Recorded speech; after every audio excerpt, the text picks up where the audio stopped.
Okay,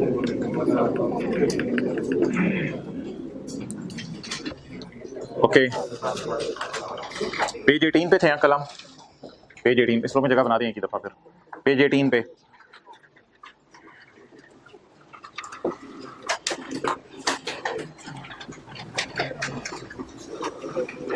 अच्छा, ये कल हम इंग्लिश पढ़े थे। इस इंग्लिश को क्या कहेंगे? इस इंग्लिश का कोई ना कोई नाम रखना पड़ेगा। थोड़ा सा जरा पिक्चर जहन में लाएं। ये नोट का नंबर कौन सा है? 4 चल रहा है। 4 चल रहा है ना। आगे 4 में तफसील है, 4.5, 4.5.3, 4.5.4 तफसील है आगे, सब नोट्स हैं जिसको आप कहते हैं। लेकिन मेन नोट ये कौन सा चल रहा है? 4। और वो जो इनटेंजिबल्स का नोट था जिसमें फिगर्स थी 25, वो नंबर याद नहीं करने, ऐसे ही पूछ रहा हूं आपसे। वो जिसमें डब्बा सा बना हुआ था और सारे इंटेंजिबल्स आ रहे थे, वो कौन सा नोट था? 25, काफी नीचे था। और वो जो फिगर आ रही थी वो बैलेंस शीट के फेस पे भी नजर आ रही थी। ये जो नोट्स चल रहे हैं 4, 4.5.3, जरा देखते हैं इस अंग्रेजी का कोई हम नाम रख सकते हैं? है तो ये नोट्स के अंदर ही है, ये नोट्स के अंदर ही 4.5.3 ऊपर जाते हैं। जरा 4 की हेडिंग ढूंढते हैं कहीं। 4 की हेडिंग होनी चाहिए ना, कि ये 4 चल क्या रहा है, पता नहीं 4 ही नहीं खत्म हो रहा। 4 की हेडिंग क्या है? लें जी, 4 की हेडिंग बताएं जी। समरी ऑफ, फिर आगे पता नहीं 4.1, 4.2, 3, 4 चलते चलते वो नीचे तक पहुंचा हुआ है। अकाउंटिंग पॉलिसीज, बोले अकाउंटिंग पॉलिसीज। तो अकाउंटिंग पॉलिसीज को डिस्क्रिप्टिव फॉर्म में प्रेजेंट किया जाता है या टेबल बनाया जाता है? डिस्क्रिप्टिव फॉर्म में प्रेजेंट किया जाता है। तो ये जो सारी इंग्लिश लिखी हुई थी, जिस इंग्लिश को कल हमने पढ़ा था, इसका नाम जरा अपनी किताब में आके देखते हैं, क्योंकि ये सारी इंग्लिश मैंने आपको बताया था पेज नंबर 18 पे मैंने डाल दी है। इसका नाम जरा अपनी किताब में आके देखते हैं। तो क्या है जी?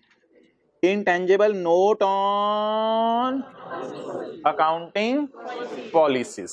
Clear? Intangible note on accounting policies. अच्छा, अब आप मुझे ये बताएं कि जब आईकैप के सवाल की रिक्वायरमेंट हो नोट बनाएं, तो क्या हम ये इंग्लिश वगैरह लिखने लग जाएंगे या इस इंग्लिश के लिखे बगैर हम वो जो डब्बा बना रहे थे 2 दिन से वो बनाएंगे? डब्बा बनाएंगे, जिसमें कल मेरे ख्याल से लाइसेंस आ रहा था, कल उसके अंदर वेबसाइट आ रही थी और R&D का प्रोजेक्ट आ रहा था। तो वो जो डब्बा बनाना है, क्या वो बनाया करना है नोट्स में या इंग्लिश भी लिखा करनी है? इंग्लिश नहीं लिखनी। जब भी पेपर में सवाल आएगा नोट बनाए तो क्या करना है? सिर्फ डब्बा बनाना है। इन रेयर सर्कमस्टांस, आज तक कभी आईकैप की हिस्ट्री में नहीं मांगा गया, लेकिन अगर खुदा ना खास्ता सवाल की रिक्वायरमेंट में एक लाइन एक्स्ट्रा डली हो, also prepare notes on accounting policies, तो फिर ये वाली इंग्लिश भी हमें लिखनी पड़ सकती है। ये वाली इंग्लिश भी हमें लिखनी पड़ सकती है। ये इंग्लिश भी मजबूरन हमें लिखनी पड़ सकती है। क्लियर होगी ये बात? अब अगर हम ऐसे ही जरा 4-5 मिनट लगा लें अपने कल वाले सवाल पे और कल वाले सवाल का नोट ऑन अकाउंटिंग पॉलिसीज बनाने की कोशिश करें, तो वो जरा ट्राई करते हैं। कल वाला नोट निकाल लें, डब्बे वाला। मैं भी इधर सॉल्यूशन में निकाल लेता हूं। क्या नाम था? जिंक।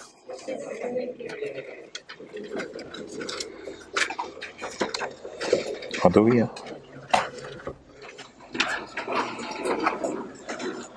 भाई, को बात समझ आ रही है? मैंने बात की क्या है? समझ आ गई है कि कब ये अंग्रेजी लिख के आनी है? जब कभी नोट ऑन अकाउंटिंग पॉलिसीज का लफ्ज आए। लेकिन वैसे तो लफ्ज नहीं आता। क्या पूछा? In accordance with the requirements of prepare a note on, बस कोई लिखा हुआ है also prepare note on accounting policies. एक बात लिखी हुई, टोटल का कॉलम नहीं चाहिए। वो जो तीनों का टोटल एंड पे कर देते होते हैं, वो टोटल का कॉलम नहीं चाहिए बस।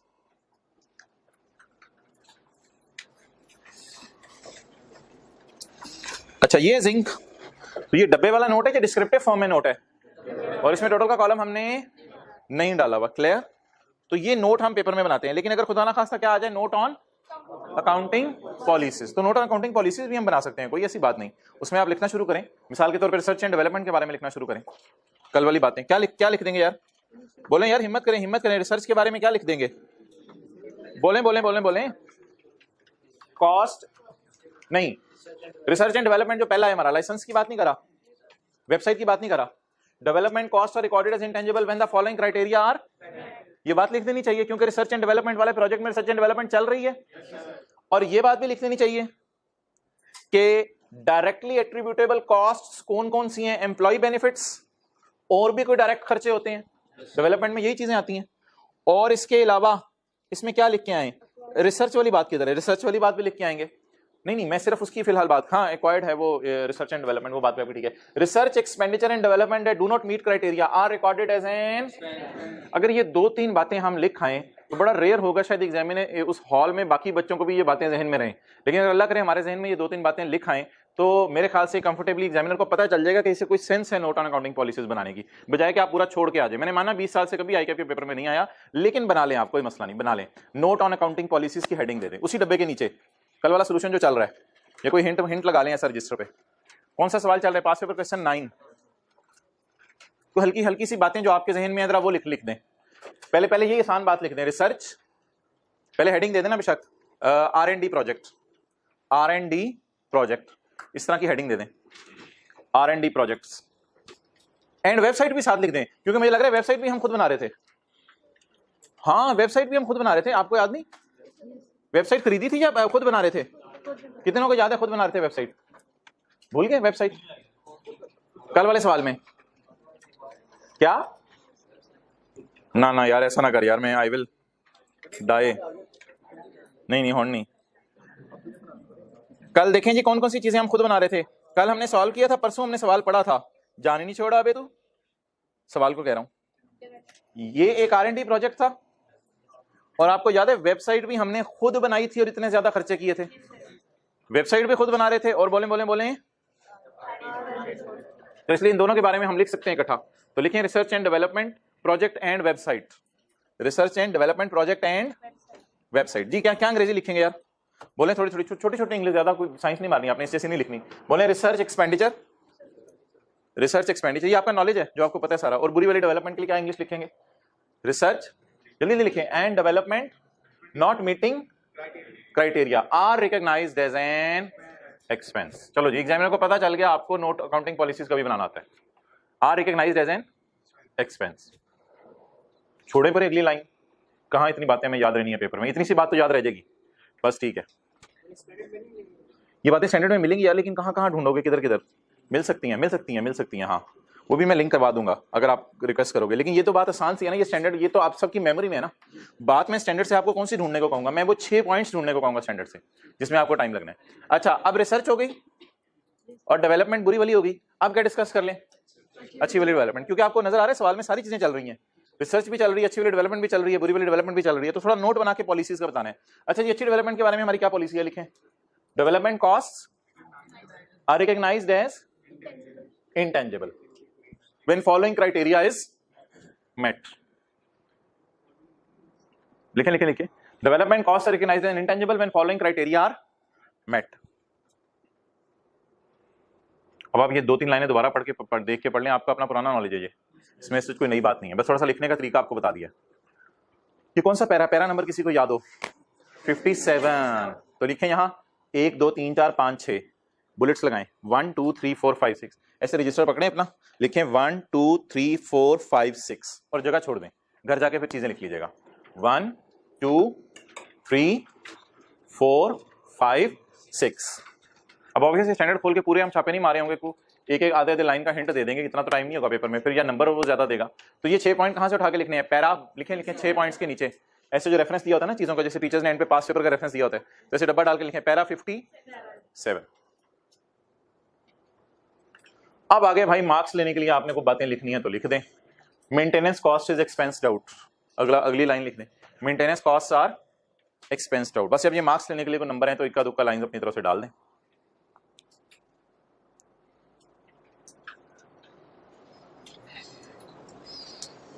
ओके अच्छा जी, अब आगे चलें जी। अब अगली हेडिंग बेशक आप लाइसेंस की दे दें, लाइसेंस की।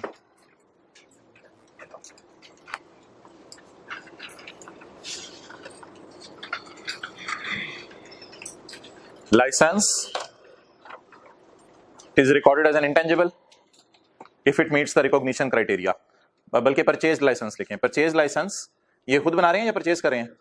Purchase licence is recorded as an intangible if it meets the recording criteria. Criteria वो लिखने की जरूरत नहीं है, कितना लिखेंगे? Cost can be made lively in future economic benefits are probable, वो बात कह रहा हूं ना, क्योंकि 6 क्राइटेरिया तो नहीं है, खरीदी हुई चीज के लिए 2 क्राइटेरिया, क्या? Cost can be made liability and future economic benefits are probable. तो license is recorded as an intangible. अगली डिस्कशन अमोर्टाइजेशन वगैरह की कर दें आप। अमोर्टाइजेशन मेथड एंड पीरियड्स लिखें, हेडिंग दे दें अमोर्टाइजेशन मेथड एंड पीरियड। अब इसमें लाइसेंस की बात करनी है या अभी तीनों की बात करनी है? अमोर्टाइजेशन के बारे में तीनों की बात करनी है ना। बस license is recorded as an intangible if it meets the recording criteria. Okay, आगे क्या बात करनी है जी? Amortisation method and periods. किसी को याद है रिसर्च एंड डेवलपमेंट को कितने सालों पे अमोर्टाइज करे थे? 10 सालों पे। और वेबसाइट की लाइफ गिवन नहीं थी, और लाइसेंस की पहले तो इंडेफिनिट थी, लेकिन अब कितने साल रहेगी थी? 4 साल रहेगी थी। तो इस तरह की कोई इंग्लिश लिख देंगे। इधर देखें, इधर क्या लिखा है? Intangibles are amortised using straight line method. ये तो बात आप भी लिख दें, क्योंकि हमारा भी स्ट्रेट लाइन ही चल रहा है। Intangibles are amortised using straight line method. Over their estimated useful life भी लफ्ज लिख दें, over their estimated useful life. ये रेट्स वगैरह आपको बताने की जरूरत नहीं, क्योंकि ये हम नोट में ही नीचे डाल देते हैं, फिर यहां डालने की जरूरत नहीं। याद है रेट्स लाइफ वगैरह वो नोट में नीचे डाल देंगे, वो यहां डालने की जरूरत नहीं। ये थोड़ी सी बात गुडविल को छोड़े। Intangibles having indefinite life are not amortised, इतनी सी बात भी लिख दें। Intangibles having indefinite life are not amortised and tested annually for impairment, and tested annually for impairment. Intangibles having indefinite life are not amortized and tested annually for impairment. अब ये आगे marks बढ़ाने के लिए पेपर में याद रहेगी बात, लिखाइएगा, नहीं तो छोड़ें। यूजफुल लाइफ हर साल के एंड पे एस्टिमेट की जाती है, अगर लाइफ में चेंज आ जाए तो वो बदल दी जाती है। और इन द एंड, अच्छा एक बात जरा गौर से सुनिएगा, आईकेप सवाल में ये भी डाल सकता है, prepare note on accounting policies. ये जरा बात पहले सुनो मेरी, लिखना रोको। Prepare note on accounting policies taking necessary assumptions. Taking कहते हैं assumptions लेते हुए नोट बना दो, नोट पॉलिसीज का नोट बना दो। assumptions का क्या मतलब है? फिर हम कुछ अपनी तरफ से भी assumptions लेके बात लिख सकते हैं। जैसे मैं मिसाल के तौर पे, इस सवाल में कोई ऐसा सीन तो नहीं था कि खरीदने के महीने में पूरी अमोर्टाइजेशन और बेचने के महीने में अमोर्टाइजेशन, ऐसी कोई लाइन सवाल में लिखी हुई थी। लेकिन अगर पेपर में आ जाए कि assumptions लेके पॉलिसीज का नोट बना दो, तो अगर कोई इक्का दुक्का ऐसी भी लाइन हम लिखाएंगे तो उसमें कोई हरज नहीं है। तो फिलहाल आप अपने सवाल को सामने रखें, आप लिखें intangible is amortised when it is available for use. बस जनरल लाइन फिलहाल लिखें, इस लाइन को छोड़ें। Intangible is amortised when it is available for use।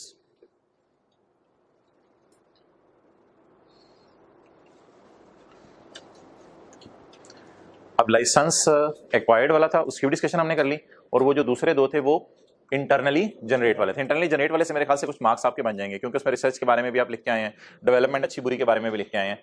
तो ये मोटा मोटा सा है, कोई आधा एक सफा बन जाएगा। कम से कम आप इतना लिखेंगे तो उसको पता चल जाएगा नोट ऑन अकाउंटिंग पॉलिसीज आपको बनाना आता है। तो नोट ऑन अकाउंटिंग पॉलिसीज इस सारे सफे के ऊपर लिख लें। ये नोट सिर्फ तब बनाना है जब सवाल में वाज़ेह तौर पे मांगे। आज तक 20 साल में कभी नहीं मांगा। ये नोट सिर्फ कब बनाना है? जब सवाल में मांगे। इस नोट का नाम क्या होगा? Notes on accounting policies.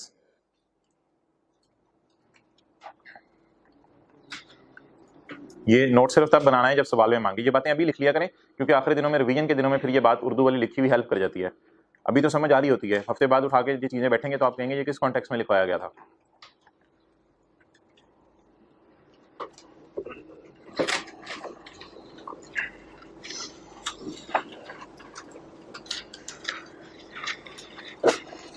अच्छा जी, अब स्टैंडर्ड को कैसे यूज करना है? ये मैं SIC 32 खोल रहा हूँ या IAS 38 खोल रहा हूँ? ये आपको कहाँ मिलेगा? पार्ट A1 में या A2 में? पार्ट B में नहीं मिलेगा। पार्ट A1 में IFRS है और A2 में IAS है। तो जो आपके पास घर में 5 किताबें पड़ी होंगी, उस 5वीं में से दूसरे नंबर वाली किताब A2, उसमें से आपको मिलेगा ये। ओके, मैं जो पैरास मैंने जो सर्कल किए हैं ना, वो पैरा नंबर आप अपने रजिस्टर पे लिखते रहिएगा। तो अपने रजिस्टर पे हेडिंग दे दें para numbers IAS 38, para numbers IAS 38। अच्छा जी, जब ये हम स्टैंडर्ड खोलते हैं, अगर अभी स्टैंडर्ड नहीं लिए तो IAS 38 ओरिजिनल लिख के गूगल से डाउनलोड कर लें। IAS 38 ओरिजिनल के नाम से, यानी ओरिजिनल स्टैंडर्ड आप डाउनलोड कर लेंगे। इसमें ये IN वाले पैराज होते हैं। IN क्या होता है? इंट्रोडक्शन वगैरह, इसको छोड़ें, ये पैराज आपने कुछ नहीं करने। IN इंट्रोडक्शन, यहां से फॉर्मली ये पैराज शुरू हो रहे हैं। तो इसमें डेफिनेशंस वाला पैरा मैं जरा ढूंढ लूं, ये पैरा 8, डेफिनेशंस वाला पैरा लिखें जी, पैरा 8। सबसे पहले पैरा कौन सा आपके लिए रेलेवेंट होगा? अगर घर में स्टैंडर्ड खरीद लिए हैं, कौन सा पैरा हाईलाइट करेंगे? पैरा 8। पैरा 8 में अगर कोई एसेट की डेफिनेशन आपको मिल जाएगी, ठीक है। उसके बाद डेवलपमेंट क्या होती है? Is application of research finding. तो ये ऐसे ही आप अंडरलाइन कर लीजिएगा, कॉस्ट की डेफिनेशन है, डिप्रिशिएबल अमाउंट की डेफिनेशन है, रिसर्च की डेफिनेशन मिल जाएगी। रिसर्च इज जस्ट प्लानिंग, और बस ठीक है, कोई खास और डेफिनेशन ऐसे हाईलाइट करने की जरूरत नहीं है। एक्टिव मार्केट की थी इधर, एक्टिव मार्केट की डेफिनेशन, एक्टिव मार्केट की यहाँ नहीं है, फिर कहीं ढूंढ लेंगे। और अच्छा आगे चलें, आगे सारे पैरास फारिग हैं, चलते रहें। ये पैरा 18 है, छोड़ें इसको, छोड़ें। ये para 21, intangible is recorded if and only if cost can be measured and future economic benefits are probable. ये हमारा एक बेसिक क्राइटेरिया है, लेकिन अगर कोई चीज डेवलप कर रहे हैं उसमें 6 क्राइटेरिया और डाले जाते हैं। अच्छा पैरा 21,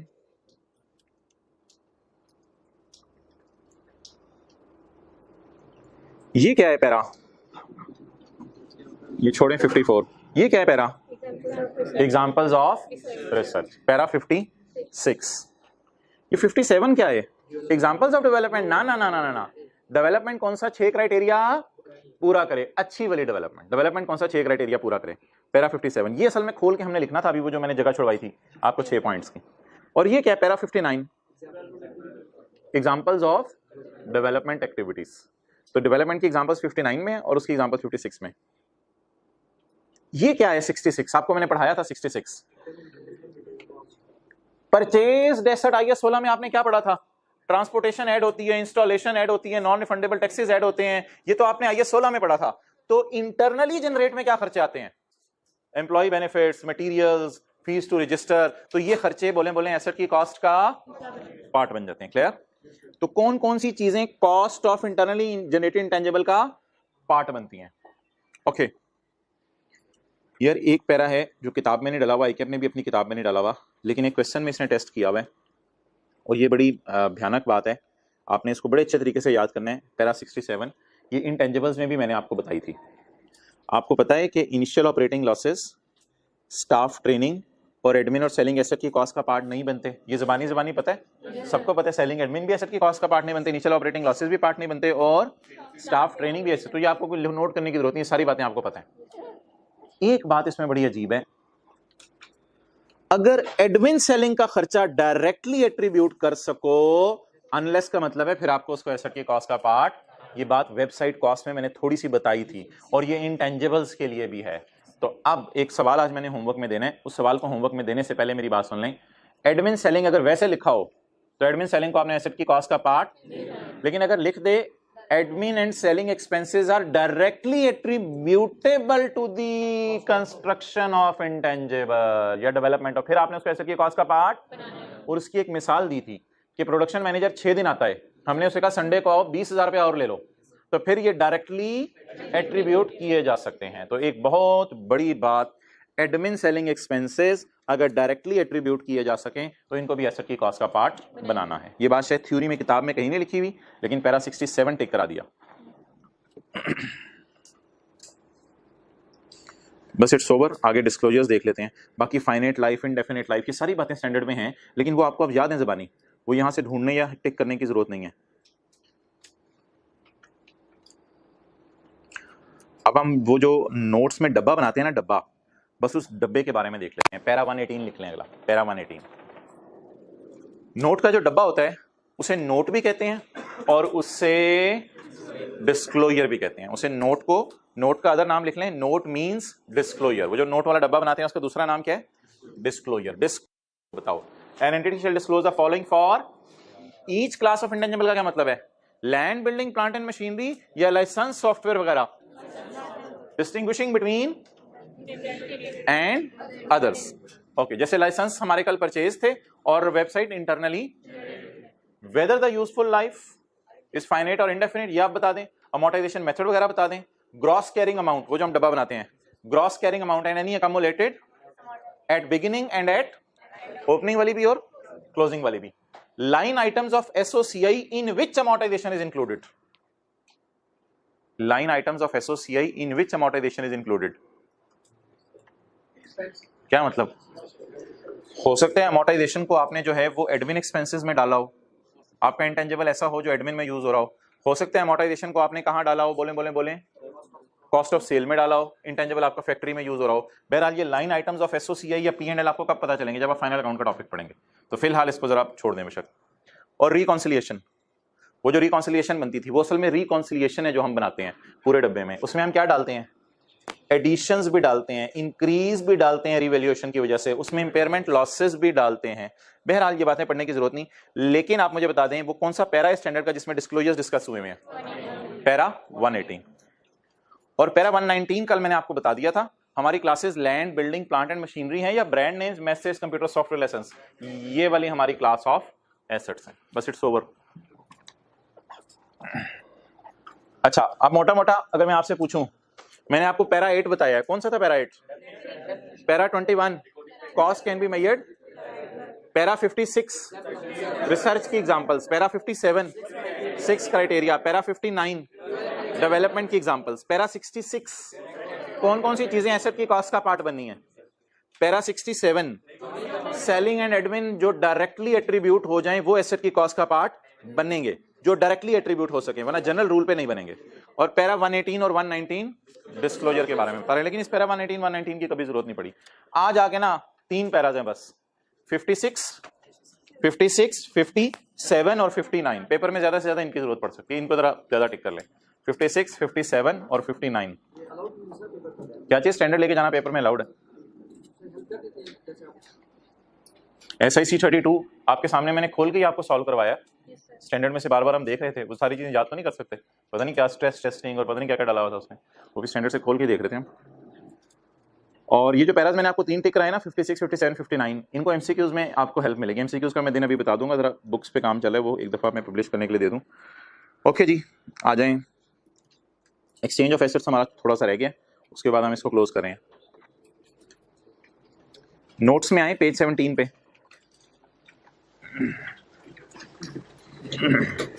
ये जब बुक प्रिंट होगी ना, बुक प्रिंट होगी तो ये वाला डब्बा तो बुक में होगा ही नहीं, पेज 17 वाला, और इसको भी फिलहाल आप छोड़ दें। पैरा 118 हमने पढ़ लिया, बस पैरा 118 के अंदर जो चीजें हैं वो डिस्कस हो गई हैं। इसको भी फिलहाल आप काट दें, काट के 118 टिक कर दें ऐसे।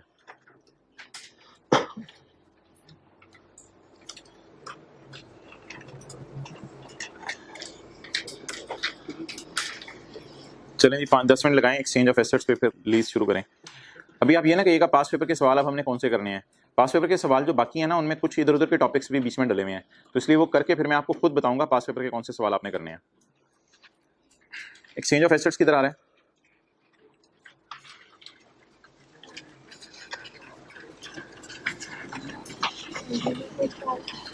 पेज 4। ये एग्जांपल निकालें पेज 5 पे। पुराना एसेट देके नया एसेट लेना।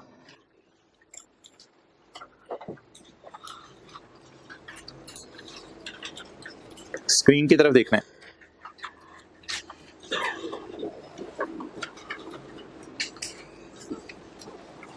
आप कई दफा ऐसा होता है कि पुरानी चीज देके नई चीज ले रहे होते हैं, और कई दफा पुरानी चीज और नई चीज दोनों की फेयर वैल्यू आपको पता होती है, कई दफा पुरानी की नहीं पता होती, कई दफा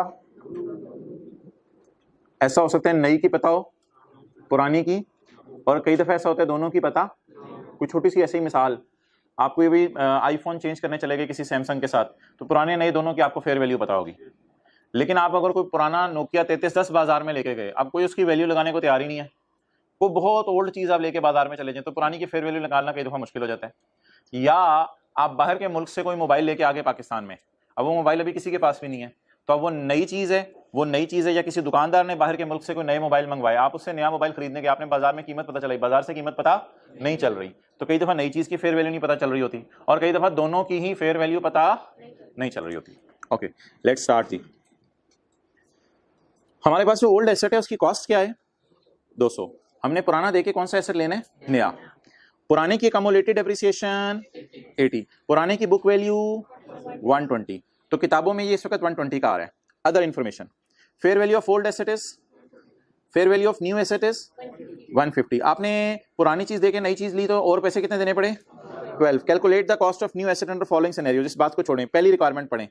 if fair value of both assets is, फर्ज करें दोनों पता है आपको, तो मुझे बता दें क्या ये हमें पता है, क्या ये भी पता है? ये तो कैश दिया, ये तो हमें पता ही होगा, तो इनको मैं ग्रीन सिग्नल दे रहा हूं क्योंकि ये तीनों बातें हमें पता हैं। अब मोहतरम आपका दिल कहता है कि मैं नई चीज को उसकी फेयर वैल्यू पे रिकॉर्ड करूं। स्टैंडर्ड कहता है नहीं, नई चीज को उसकी फेयर वैल्यू पे रिकॉर्ड नहीं करना, नई चीज को रिकॉर्ड करना है जो बदले में आपने दिया। ये स्टैंडर्ड का आइडियल मॉडल है, जो बदले में आपने दिया। नई चीज ले रहा है, कहते हैं नई को छोड़ो, बताओ दे क्या रहे हो? हमने कहा पुरानी चीज और पैसे। नई ले रहे हो तो दे क्या रहे हो? पुरानी चीज और, कहते हैं पुरानी की फेयर वैल्यू बताओ और पैसे बताओ, इन दोनों को जमा करो, ये आपकी नई चीज की प्राइस है। हमने कहा नई की फेयर वैल्यू क्या करें? कहते हैं उसको छोड़ो यार, मुझे नई की फेयर वैल्यू से कंसर्न नहीं। आइडियल मॉडल आपके जहनों में आता था कि नई को उसकी फेयर वैल्यू पर रिकॉर्ड करें। स्टैंडर्ड कहते हैं नहीं, मैं ये जानना चाह रहा हूं दुकानदार ने आपसे लिया क्या, वो असल में इसकी फेयर वैल्यू है। जो दुकानदार ने आपसे लिया क्या? दुकानदार ने पैसे लिए और पुरानी चीज ली। और जब पुरानी चीज लेगा दुकानदार तो उसकी बुक वैल्यू से कंसर्न नहीं होगा। जब पुरानी चीज लेगा दुकानदार तो उसकी किससे कंसर्न होगा? फेयर वैल्यू से कंसर्न होगा। ओके, अब आप मुझे बता दें जी, जनरल एंट्रीज अगर मैं आपसे पूछना चाहूं, आप लोग नीचे सोल्यूशन की तरफ मत देखें, जनरल एंट्रीज में आपसे पूछना चाहूं तो ये जो मेरा सिनेरियो 1 बन रहा है, सिनेरियो 1, इसमें जनरल एंट्री क्या बनेगी जी? न्यू एसेट डेबिट होगा, एसेट न्यू जी, पुराने की बीवी नहीं, पुराने की बीवी नहीं, पुराने की फेयर वैल्यू बोलें 130, और पैसे कितने दिए? तो जो नया आया उसकी प्राइस हमें चाहिए या पुराने की फेयर वैल्यू जमा कैश? अच्छा जी, क्या बन गया? 142 पे नया एसेट रिकॉर्ड हो गया। पुराना किताबों से निकालना है, पुराना किताबों से निकालने के लिए पुराने की फेयर वैल्यू नहीं देखनी। ये अब इस डेटे में कहीं यूज नहीं हुआ 130, नए की फेयर वैल्यू यूज नहीं हुई, सॉरी नए की फेयर वैल्यू ये वाली यूज नहीं हुई कहीं 150। अच्छा जी, पुराने की कॉस्ट कितनी है? एसेट क्रेडिट ओल्ड वाला किससे कर दें? 200 से। अकामुलेटेड डेप्रिसिएशन डेबिट 80 से। कैश बोलें कितना गया? 12 से कैश गया। अच्छा, अब बैलेंसिंग बता दें। 212 इधर पड़ा है, इधर तो काफी हाई फिगर पड़ी है, तो नहीं हाई फिगर नहीं। कितना क्या लॉस आ रहा है, गेन आ रहा है? डेबिट साइड पे आ रहा है, प्रॉफिट एंड लॉस गेन आ रहा है।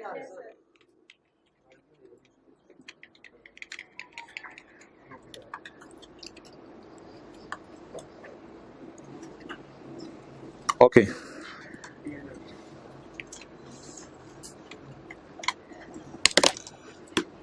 चलिए आप लोग नोट कर लें फिलहाल। एसेट नया तो डेबिट करें ना उतनी देर।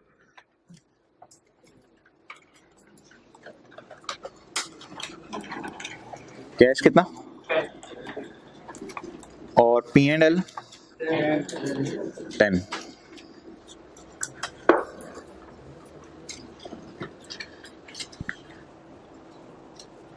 Asset debit 142, accommodation debit 80, P&L credit 10, cash 12, asset hold 120।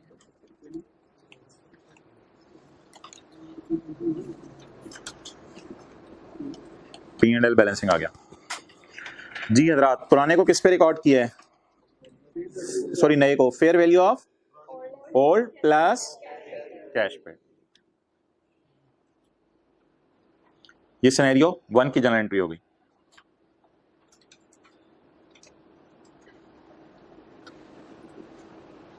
Okay, आगे चलें जी। सिनेरियो 2, सिनेरियो 3 मैंने मिटा दिया, इधर देखें, सिनेरियो 1 भी मिटा दिया। अब हमारे पास कौन सा सिनेरियो है? सिनेरियो 2। पढ़ें जी। फेयर वैल्यू ऑफ ओनली, आपको गिवन ही नहीं कि फेयर वैल्यू है, पुरानी चीज को इतनी पुरानी है कि उसकी फेयर वैल्यू पता ही। अब जरा गौर से देखिएगा व्हाइट बोर्ड के ऊपर, मोहतरम ये हमें पता ही नहीं है। अब जहन में ऐसी पिक्चर लाएं कि ये पेपर में गिवन है लेकिन सिनेरियो 1 के लिए गिवन थी, अब हमें ये पता ही। अब जरा सिनेरियो 2 पढ़ें, इसकी English. Fair value of only new asset is given, यानी ओल्ड की गिवन ही। अब मजबूरन हमें क्या करना पड़ेगा, नए एसेट को पुराने की फेयर वैल्यू जमा कैश पे रिकॉर्ड करें या नए एसेट को, नहीं, नए की प्राइस जमा कैश नहीं करना। अब बस नए को नए की फेयर वैल्यू पे रिकॉर्ड करते हैं जी। उसकी एंट्री क्या बनेगी बताएं। सिनेरियो 2 की जनरल एंट्रीज कराऊं मैं। न्यू एसेट डेबिट कितने से 1, कोई जमा माइनस नहीं करना पड़ेगा 150, और बाकी उसी तरह एंट्री। पुराने की डेप्रिसिएशन को फारिग करें, पुराने को किताबों से निकल जाओ, कैश पे करेंगे आप, पे जरूर करेंगे, ये नहीं कि पे नहीं करना, ऊपर ऐड नहीं करना था बस। और बताएं गेन आ रहे लॉस आ रहे कितना, आप बता दें जी। इधर हम नया रिकॉर्ड कर रहे थे 142 पे, इधर नया रिकॉर्ड करेंगे 150 पे। चलें जी।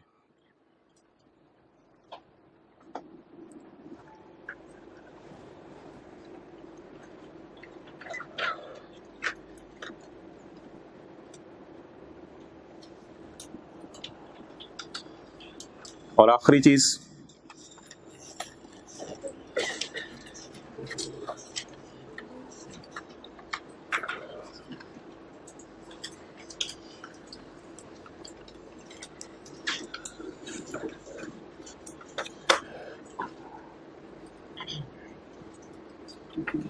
Scenario 3, if fair value of both assets है, पुराना इतना पुराना है कि उसकी भी फेयर वैल्यू नहीं पता, नए की ऐसी नई चीज है कि उसकी भी फेयर वैल्यू पता नहीं चल रही, तो दोनों की नहीं गिवन। तो अब ना मॉडल ऑलमोस्ट ये वाला यूज करना है आपने, लेकिन अब पुराने की फेयर वैल्यू नहीं अवेलेबल। अब पुराने की क्या अवेलेबल है, तो पुराने की बुक वैल्यू जमा कैश, पुराने की बुक वैल्यू जमा कैश। ओके,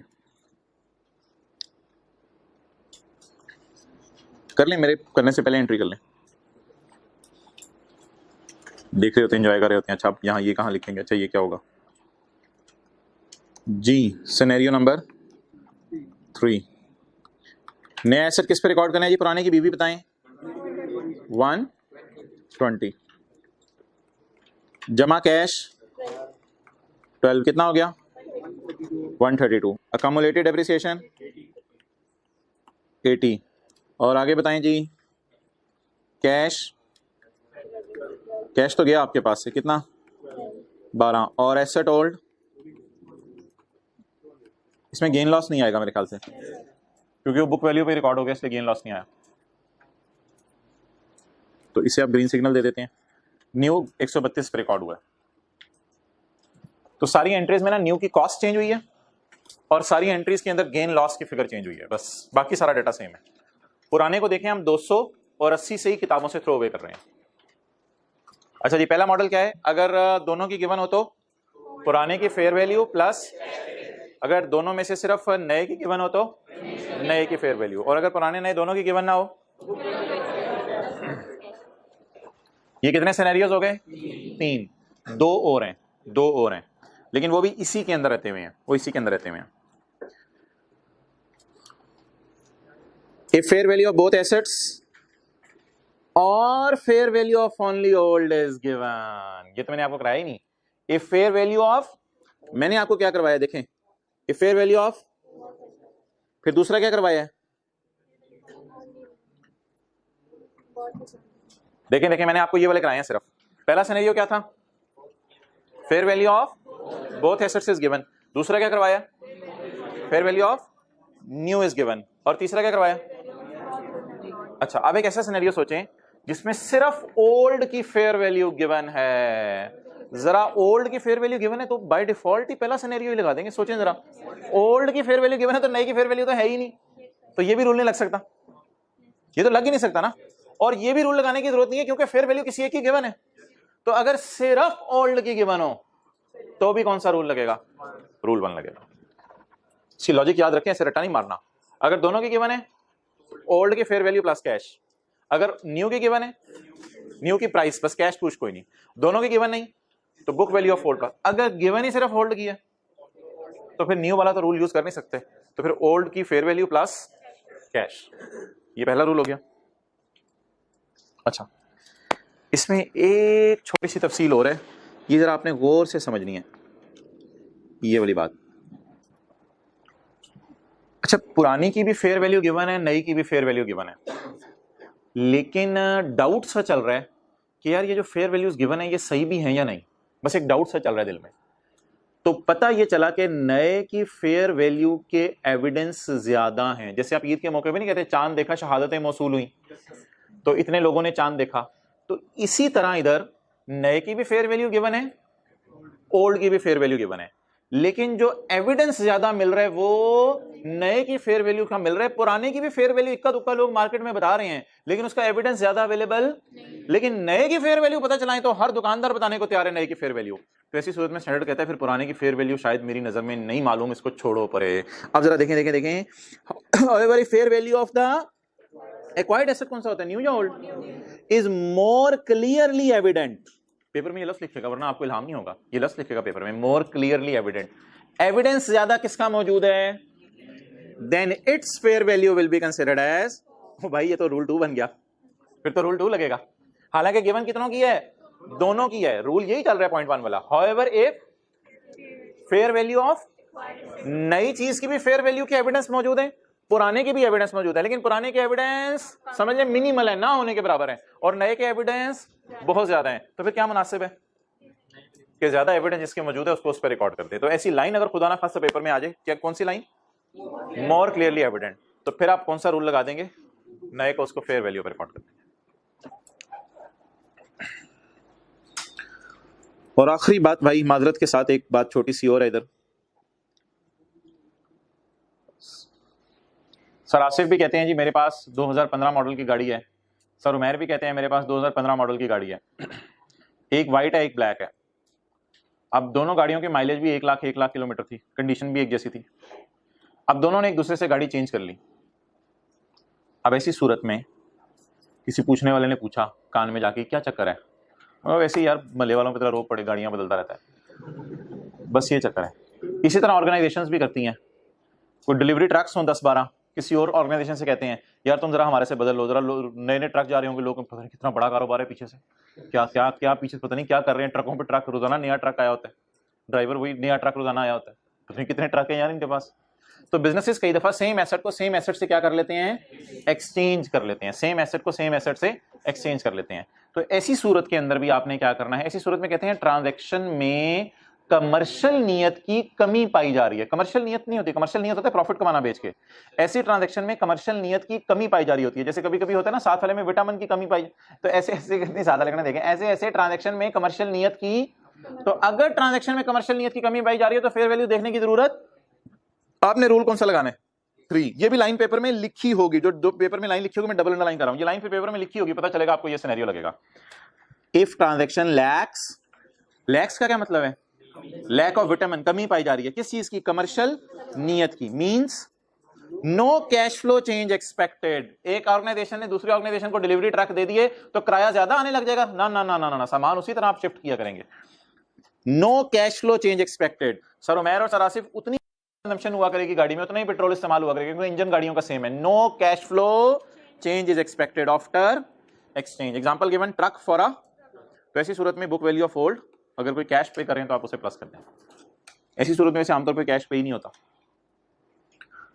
ओके अच्छा, इसमें यहां बार बार माइनस क्यों लिखा हुआ है, माइनस माइनस, अगर खुदा ना खासा पेपर में यहां लफ्ज लिखा होता है कैश, तो ऐसी सूरत में होता यह है कि पुरानी चीज जरा महंगी होती है, तो फिर नई चीज जब आप लेते हैं जाके तो आपको बल्कि उल्टे पैसे मिलते हैं।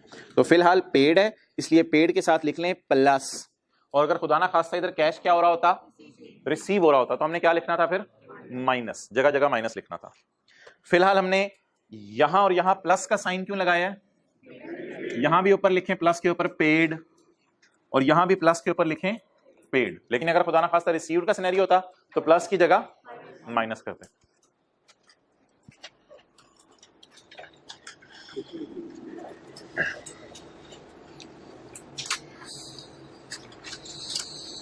उदासी सी हो रही है ना, अभी अगला चैप्टर शुरू करने लगे, ये जा रहा है। अच्छा आप ऐसा करें, वो निकालें पास पेपर का, ऐसे कोई हल्के फुल्के सवाल करते रहे। क्वेश्चन 3 कर लीजिएगा आज,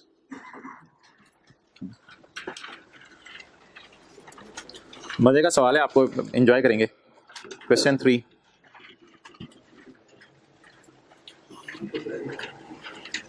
होमवर्क में लिख लें, होमवर्क रजिस्टर पे पास पेपर क्वेश्चन 3, जो ऑनलाइन वाले हैं लेक्चर नोट्स में मैं नीचे डाल दूंगा उनके होमवर्क। अच्छा, इसके बाद अब आए क्वेश्चन बैंक। हमारी बुक में ही है, ये आई कैप का क्वेश्चन बैंक था। कुछ हल्का फुल्का आपको बता दें ये सवाल कैसे करना है, ये पहले खुद ट्राई कर लेंगे, जनरल एंट्रीज खुद ट्राई कर लेंगे। बस मैं दो चीज़ों को हाईलाइट कर देता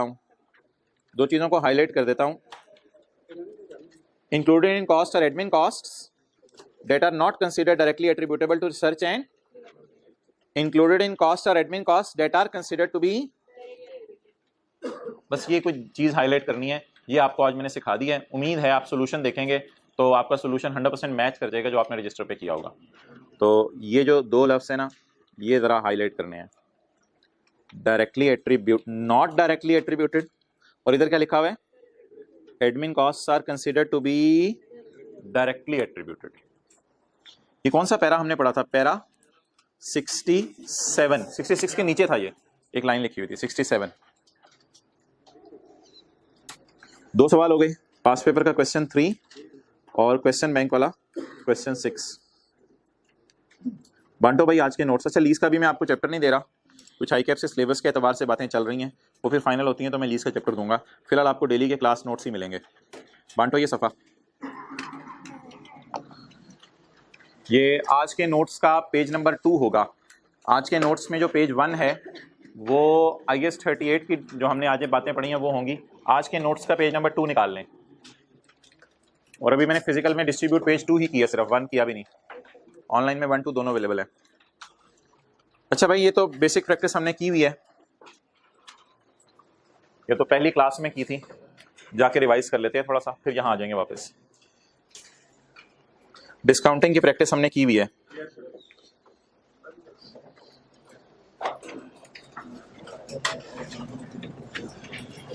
कहाँ की थी, मैंने कहा था लिख लेते हैं, याद रहेगी। वो तो की थी, लेकिन उसमें की किस जगह पे थी,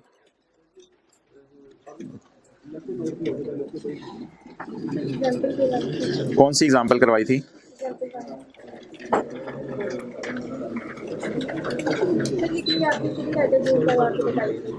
हाँ, लेकिन मैंने रिकॉर्ड के लिए लिख ली थी।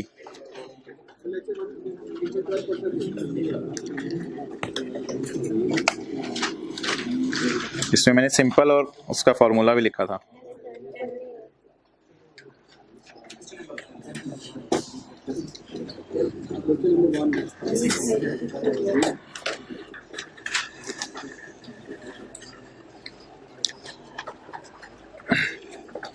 ये मिल गई।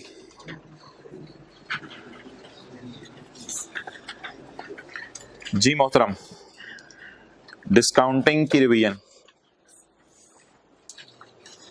पहली क्लास में हमने बात की थी। 500 रुपया मिलेगा मुझे या मैं पे करूंगा, जैसे मर्जी समझ लें, छोड़े परे, इधर से देखो। अभी और इस तरह की मिसाल करते हैं। 500 रुपया हमने पे करना है पहले साल के एंड पे, दूसरे साल के एंड पे, तीसरे साल के एंड पे और चौथे साल के एंड पे। और डिस्काउंट रेट कितने % है, तो इधर ऊपर देखें। अगर मैं प्रेजेंट वैल्यू इसकी निकालूं यकम जनवरी ईयर 1 को, तो अब आप मुझे बता दें कितनी नंबर ऑफ पेमेंट्स हैं जिनको डिस्काउंट करना है, कितनी नंबर ऑफ पेमेंट्स हैं जिन्हें डिस्काउंट करना है। 1 2 3 4, 4 पेमेंट्स को डिस्काउंट करना है। और ये डिस्काउंट होकर सारी किधर आ जाएंगी, यहाँ पे आ जाएंगी। तो प्रेजेंट वैल्यू यकम जनवरी ईयर 1 को 500 एनओटी का फॉर्मूला लगाया था और इसकी डिस्काउंटिंग की थी। जवाब क्या आ गया था, 1519। 1519 को जरा ज़बानी सोचें, 2000 बनता है टोटल। 2000 अगर 4 सालों में ले तो 2000 बनता है, लेकिन अगर 2000 आप किसी बंदे से कहें मुझे अभी दे दो, तो वो अभी कितने देगा, 1519 देगा। एक ये डिस्काउंटिंग का तरीका बताया था, इसको कहते हैं एनओटी का फॉर्मूला। एक ये सिंपल डिस्काउंटिंग थी, इससे भी जवाब सेम आया था। सिंपल डिस्काउंटिंग में क्या किया था जी, वही वाला 500 है, वो जो पहले साल वाला था पहले उसको डिस्काउंट किया था, फिर दूसरे साल वाले को, फिर चौथे साल वाले को। लेकिन आप फॉर्मूला क्या लगाया था, 1 + i interest rate raise to power -n। तो किसी के नोट्स मिल नहीं रहे तो भी मैं तस्वीर खींचने का टाइम दे दूंगा। एनओटी का फॉर्मूले में क्या करना है, 1 - 1 + i raise to power -n divided by, और सिंपल में क्या करना है, 1 + i raise to power -n। Okay, अब आप हजरात मुझे ये बता दें कि एनओटी का फॉर्मूला कब यूज करना है। किसी को कुछ लोग बोल नहीं रहे, जब अमाउंट्स क्या हो, सेम हो, और इंटरवल भी, जब अमाउंट्स भी सेम हो और इंटरवल्स भी सेम हो। अगर बीच में एक अमाउंट भी मिस हो जाए तो टैकल करना सीखेंगे कैसे सीखना है। लेकिन फिलहाल एनओटी का फॉर्मूला कंफर्टेबली कहां यूज हो सकता है, अमाउंट्स भी क्या हो और इंटरवल्स भी सेम हो। ओके, ये मिसाल थी एनओटी के फॉर्मूले की, अगर किसी ने तस्वीर लेनी है।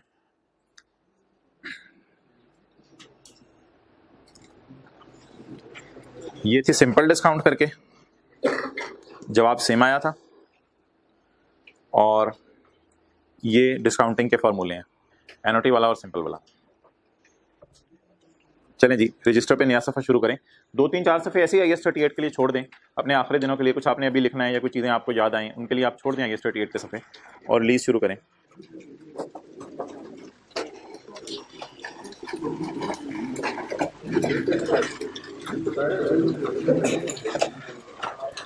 अच्छा, लीज में लिखें लेसी का लफ्ज और लेसर का लफ्ज।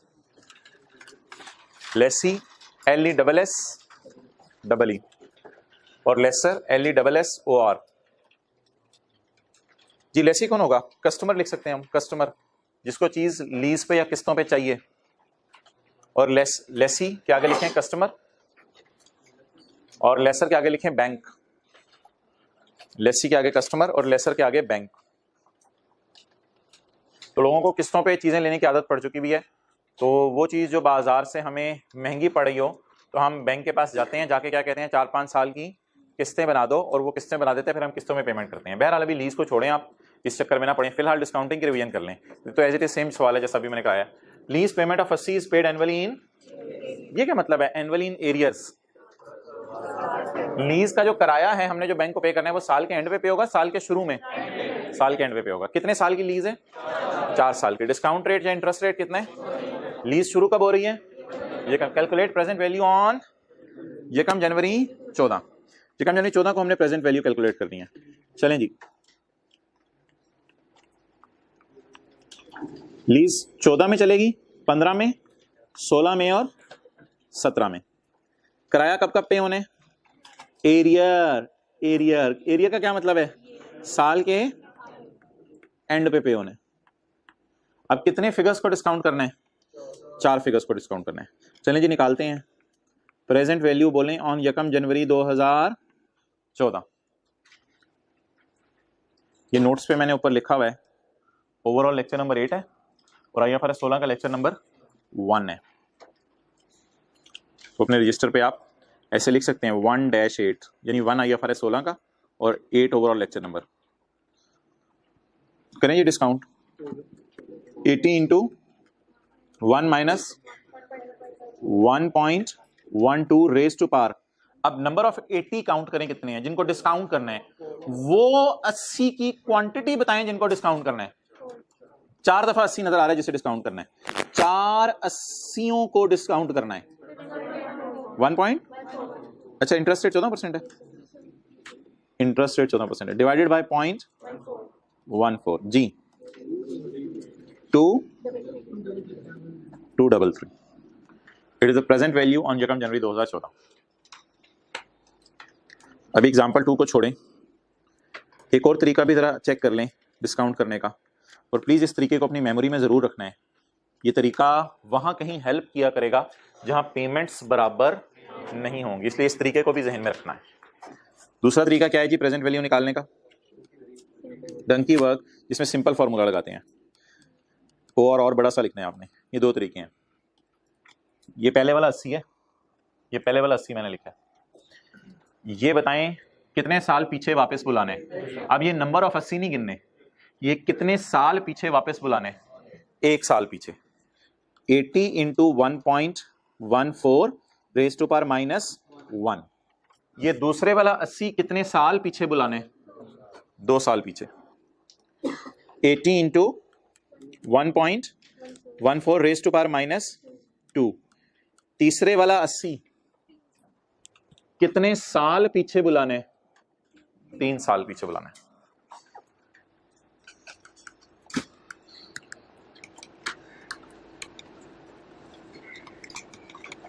रेज टू पावर माइनस, क्या जवाब आ गया?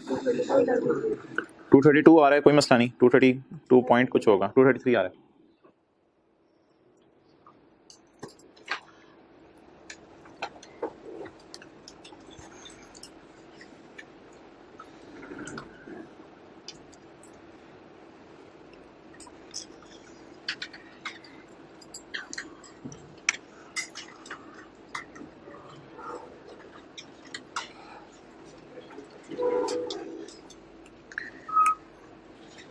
इसको उठा के हमने राइट साइड पे रख लिया है। अब जिंदगी के किसी मोड़ पे मैंने आपसे पूछा कि वो डिस्काउंटिंग कहाँ रखी थी, तो याद रख लीजिएगा इन नोट्स में राइट साइड पे रख दिया। अच्छा जिनको ये किताब अब मिल चुकी है ना, जब किताब आ गई है तो ये किताब में ढूंढेंगे जिन्होंने लेट क्लासेस ज्वाइन की हैं, लेक्चर नोट्स आखिरी चैप्टर, उसके अंदर आपको ये स्टार्ट में ये दोनों एग्जांपल्स मिल जाएंगी। अच्छा जी, अगली चीज़ बताएं क्या है, एग्जाम्पल 2 में क्या चैलेंज है आपके लिए? लीज पेमेंट्स ऑफ अल्लाहु Akbar annually in advance. Lease term is 4 year, discount rate is 14%, lease commenced on 1 जनवरी 14। बनाएं जी, क्या कहानी बनेगी? 2014, 15, 16, 17, सही है। हर साल किराया आने किस में?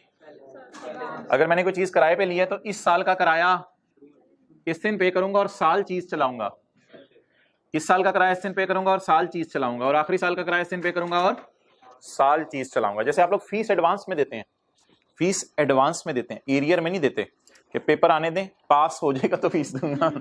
ओके, आप पढ़ें जी, क्या आएगा हजरात? क्लियर? आप बताएं जब मैं एनओटी का फॉर्मूला लगाऊं तो कितनी क्वांटिटी 80 की डिस्काउंट करनी है? 3 80, लेकिन इस 80 को नहीं भूल जाना, इसको डिस्काउंट तो नहीं करना, लेकिन इसको एज इट इज तो लिखना है ना। तो इस 80 को यहां खड़े होके 1 जनवरी 14 पे खड़े होके इस 80 को हम कहेंगे 80 इधर आओ, 80 के ओह मैं इधर ओह, और गलती से इसको हमने आवाज मार दी, बच्चा पीछे खड़ा हो बेटा अब मैं ओह, तो इस 80 को जब आप आवाज मारेंगे 80 ओ मैं इधर, तो इसको डिस्काउंट करने की जरूरत नहीं है। अच्छा ये ना कहिएगा अब जवाब हमारा 233 ही आना है, प्लीज जवाब 233 नहीं आएगा।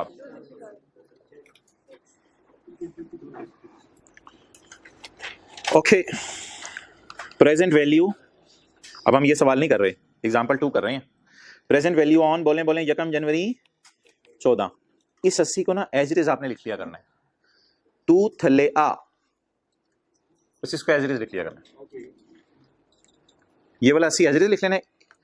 कितने 80 बच गए डिस्काउंट करने में, इनको काउंट करें, 1 2 3, तू इधर आ, तू इधर आ, ओ तू इधर आ,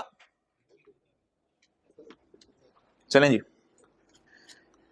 80 इंटू बोले 1 माइनस 1 4 रेज टू पावर, ये 3 से क्या मुराद है? Quantity of 80 divided by 0.14, grand total बताना है, ये वाला 80 ऐड करके 266। देखें हमने 4 80 उठा लिया, देखें इधर 1 80 ये और बाकी 3 80 ये, 4 80 हमने उठा लिया। मैनुअल तरीके से ट्राई करें, और लिख के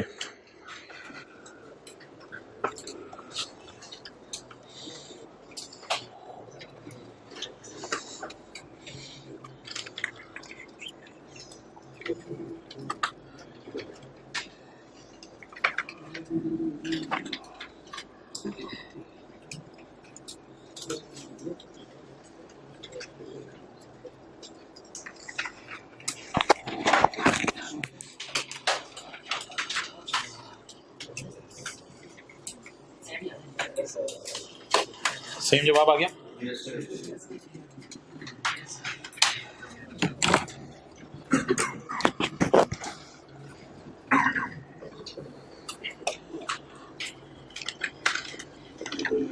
जी, प्रेजेंट वैल्यू ऑन 1 जनवरी 14, जी हजरात बताएं। पहले वाला 80, इसको डिस्काउंट करने की जरूरत नहीं, 1 जनवरी 14 पे इसको बुलाना है, ये 1 जनवरी 14 पे ही खड़ा है, अच्छा, इस 80 को 1 साल 1 दिन पीछे बुलाना है, तो 1 साल पीछे बुलाना है, बस 1 साल 1 दिन पीछे बुलाना है, यानी 1 साल पीछे बुलाना है।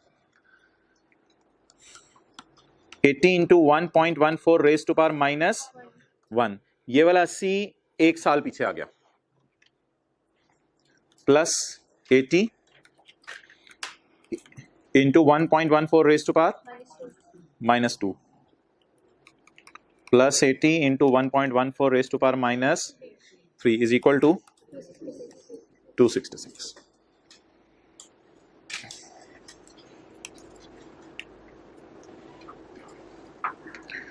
ये किसका हो गया जी? एडवांस का सवाल।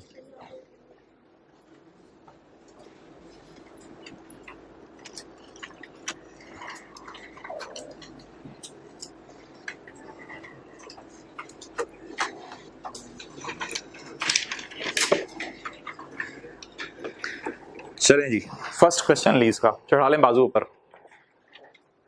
अच्छा, सारे शुरू करें, बुरा लगेगा? अच्छा चलो ठीक है, नीचे कर लेते हैं।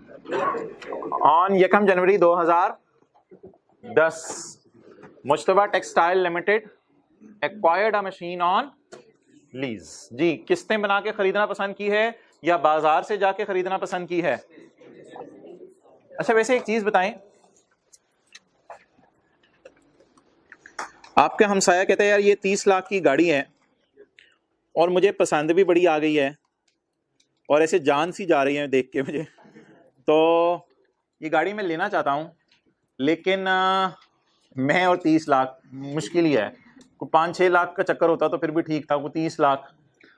तो अब हो सकता है ये बैंक के पास जाए और बैंक वाला इसको अपने जाल में फंसाए और कहे मैं तुम्हें 40 लाख की दे देता हूं, पैसे 6 सालों में दे देना। मैं तुम्हें 40 लाख की दे देता हूं, पैसे 6 सालों में दे देना। आप 30 लाख और 40 लाख का डिफरेंस इंटरेस्ट कितना पे करा होगा?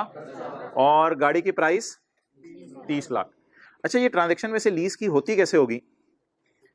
ये बैंक है, ये कस्टमर है जिसको आपने लिखा है मेरा नेबर,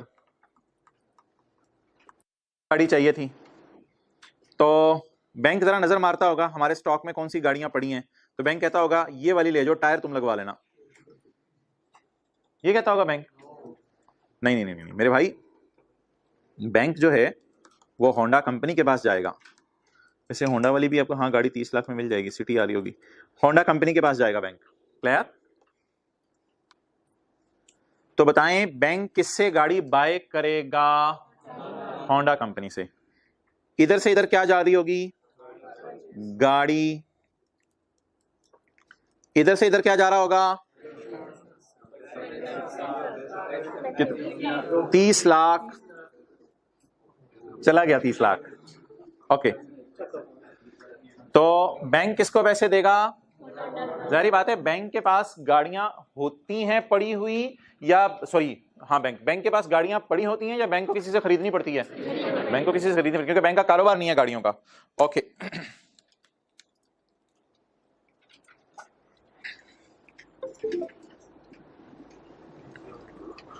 अच्छा बैंक इसको 30 लाख देगा, फिर बैंक इसको क्या करेगा? ये पेमेंट फॉरन कर देगा या थोड़ी थोड़ी करके? फॉरन ये बैंक पेमेंट कर देगा इसको। ठीक है जी। इसके बाद बैंक क्या करेगा? गाड़ी का अपनी छत पे रख लेगा? नहीं, गाड़ी किसको दे देगा? कस्टमर को गाड़ी दे देगा।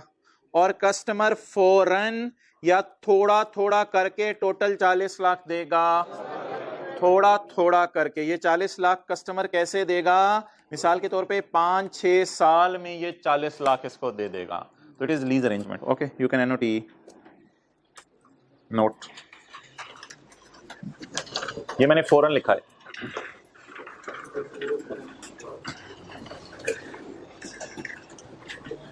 इसी तरह का अरेंजमेंट कितनों के जहन में ऑलरेडी था? कितनों को जरा आज वाजे हुआ है? फिर एंड नोट ना ही करते बेहतर है, पहले ही पहुंची हुई सरकार है आप।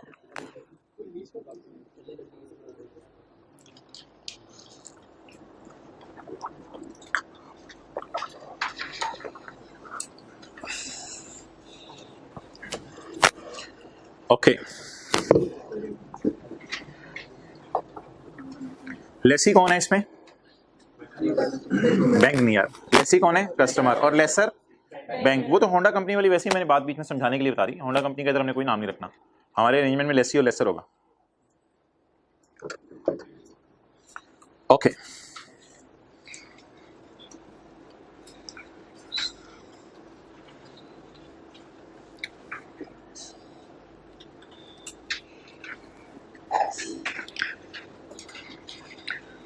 चलिए भाई, अब तस्वीर खींच लें अगर किसी ने और नोट करना तो। पढ़ें जी, अब जी जरा सारी बात पढ़ें, समझ आ रही है। On 1 January 2010 Mushtaba textile limited acquired a machine on. Mushtaba को गाड़ी की जरूरत पड़ी या मुश्तबा टेक्सटाइल को मशीन की जरूरत पड़ी? मशीन की। आगे बैंक का काम है मशीन जहां मर्जी से खरीद के लाके दे हमें। बैंक ने बस मशीन खरीद के कहीं से लेंगे क्योंकि बैंक में मशीनें पड़ी नहीं होती। Details of the lease are as follows. Fair value बताएं जी मशीन की 412 मिलियन। 412 मिलियन की मशीन है। कितने करोड़ बने? इकाई, दहाई, सैकड़ा, हजार, 10 लाख, 10 लाख, करोड़, 10 करोड़, 41 करोड़। 41 करोड़ की मशीन है। The fair value of machine is 41 crore. तो मुतबा वाला ने सोचा 41 करोड़ की मशीन खरीदते हैं, छोड़ो पर किस्तों में ले लेते हैं। The lease term is 4 year. कितनी किस्तों में, कितने सालों में पैसे दे देने आप? 412 मिलियन देगा। Instalment of 100 is to be paid annually in arrears. Calculator पकड़े साथ वाले का जी। 130 को जरब दें 4 सालों से, 4 किराए 130 के देने हैं 500। तो ऐसा क्यों है कि मुश्तबा 412 वाली चीज के 520 देने को तैयार हो गया? मुश्तबा तो 420 लग रहा है। नहीं सॉरी। तो ऐसी बात क्यों है कि मुश्तबा 412 वाली चीज के 520 देने पे तैयार हो गया है? बिकॉज उसे किस्तें बना के दे दी गई हैं। इंस्टॉलमेंट का लफ्ज लिखा हुआ है। Instalment of 130 are to be paid annually in arrears. 4 साल बाद क्या बनेगा मशीन का जी? 4 साल बाद क्या बनेगा मशीन का? Ownership of asset will be to lessee at the end of. 4 साल के एंड पे ये एसेट किसका बन जाएगा? लेसी का बन जाएगा। तो 4 साल किसके पास था? पास मैं पास पूछ रहे हैं। पास 4 साल किसके पास था? लेसी के पास था। ठीक है, तो 4 साल भी तो इसी की ओनरशिप थी। अच्छा, ओनरशिप का मतलब ऑब्वियसली कुछ लोगों को समझ आ गया होगा, बाकी समझ लें। असल में जिस वक्त गाड़ी खरीदी जाती है ना, तो जैसे ही पिछली मिसाल में वापस आ जाएं, जैसे ही बैंक होंडा कंपनी से गाड़ी खरीदता है तो बैंक पता क्या करता है? बैंक 5-6 साल के लिए जितना सा किस्तें बनाता है, ये गाड़ी की ओनरशिप बैंक के नाम रहती है। अब अगर लेसी गाड़ी चला भी रहा है 5 साल, तो पुलिस वाले कभी भी रोकेंगे लेसी को, तो इस गाड़ी के डॉक्यूमेंट्स मंगवाएंगे, तो गाड़ी के डॉक्यूमेंट्स की जगह बैंक ने कोई ना कोई सबूत दिया होगा कि यार डॉक्यूमेंट्स हमारे पास ओरिजिनल पड़े हुए हैं। ओरिजिनल डॉक्यूमेंट्स इसके नाम नहीं होंगे। ओरिजिनल डॉक्यूमेंट्स किसके नाम होंगे? कितने अरसे तक? ये बैंक अपने पास ओरिजिनल नाम क्यों लगवा के रखता है? एक्साइज वालों का दफ्तर है जहां पे जाके नाम लगती हैं चीजें, तो बैंक अपने नाम लगवा के क्यों रखता है? ताकि वो किराया लेके ना भाग जाए। तो एज ए सिक्योरिटी वो अपने पास रखता है, और 5-6 साल बाद फिर ओनरशिप भी उसके नाम। लेकिन यूज तो मेरे ख्याल से पहले दिन से ही कौन कर रहा होता है? गाड़ी 0 मीटर गाड़ी होती है ये, आमतौर पे बता रहा हूं, वैसे तो यूज भी मिल जाती है। 0 मीटर गाड़ी कस्टमर चला रहा होता है पहले दिन से। लेकिन ओनरशिप कस्टमर को कब ट्रांसफर होगी? जब किस्तों के हिसाब से जान छूट जाएगी, तो फिर ये ओनरशिप इसके नाम क्या कर दी जाएगी? ऐसा जरूरी नहीं होता। आने वाले दिनों में कुछ डिफरेंट चीजें भी हमने पढ़नी है। इस वक्त दुनिया में बहुत कुछ शुरू हो गया है, लेकिन फिलहाल इस सवाल में चौथे साल के एंड पे बताएं क्या बनेगा? गाड़ी लेसी ही चलाता रहेगा 5वें, छठे, 7वें, 10वें साल, पता नहीं कब तक लेसी चलाता रहे, वो लेसी की मर्जी है। तो हो सकता है गाड़ी की उम्र ही 4 साल हो, तो 4 साल वाला लेसी भी इसको फारिग करते। बहरहाल चौथे साल के एंड पे गाड़ी किसको मिल जानी है? लेसी को मिल जानी है। The interest rate implicit in the lease is 10%. तो prepare the journal entries 31 November 2011 in the books of Lesi. Also prepare the balance sheet and SOCI। इसका नोट भी बनता है। चलें छोड़ें अभी, चलें जी सवाल शुरू करें फॉर्मली अपने रजिस्टर पे। वर्किंग वन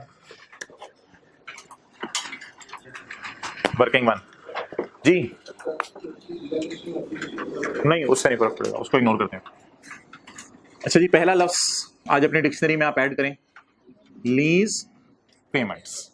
लीज पेमेंट्स आप बता सकते हैं लेसी ने कितनी करनी है?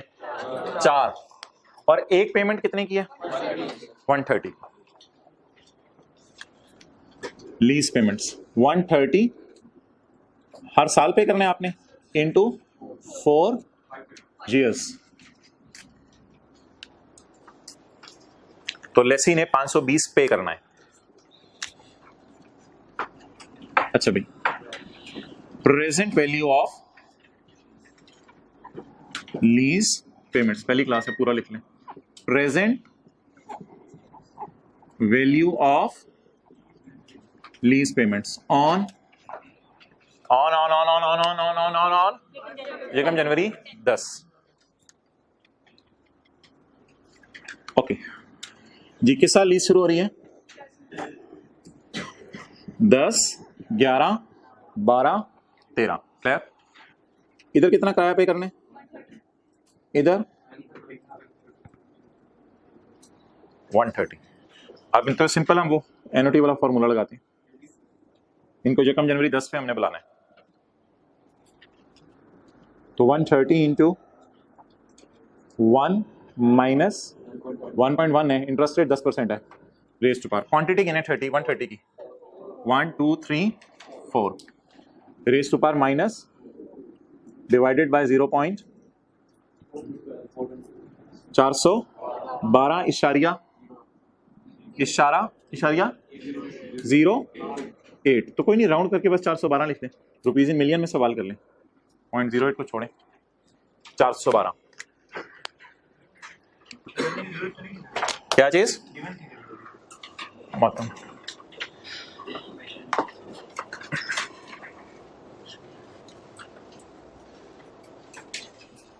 ले इधर। आपने एक चीज नोट की होगी कि 412 मिलियन तो इसकी फेयर वैल्यू भी थी, यानी बाजार से, जैसे मैंने कहा था ना, 30 लाख की दी खरीदी और 40 लाख की दे दी किसने बना के, तो इधर 412 तो इसकी फेयर वैल्यू भी थी। यानी अगर लेसी आज पैसे दे दे तो कितने देने पड़ेंगे? फिर तो लेसी शायद पैसे देगी नहीं, लेसी जाके खुद ही बैंक से खरीद लेगा, वो सॉरी होंडा से खरीद लेगा, फिर तो उसको जरूरत ही नहीं। लेकिन अगर आज इसको पैसे देने पड़े तो कितने पैसे दे देगा? 412। ये बराबर आ रही है, शायद आने वाली क्लासेस में ये बराबर कभी ना आए, तो फिर उस पर अलग बहस हम करेंगे, वो अलग बात है। फिलहाल आज पहली क्लास है तो हमें ज्यादा इस पर सोचने की जरूरत नहीं।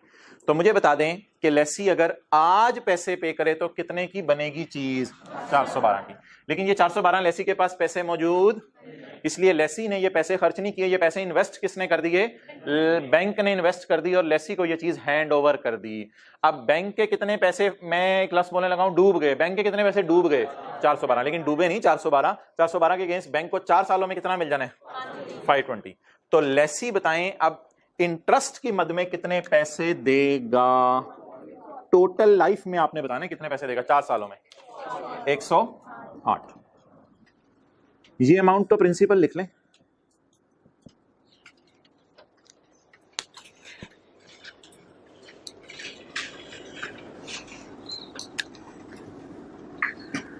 ओके तो 3 लफ्ज बोले। नंबर 1 लीज पेमेंट, दूसरा लफ्ज प्रेजेंट वैल्यू ऑफ, और तीसरा लफ्ज इंटरेस्ट। ये कैसे निकला है? किस किस का डिफरेंस लिया है?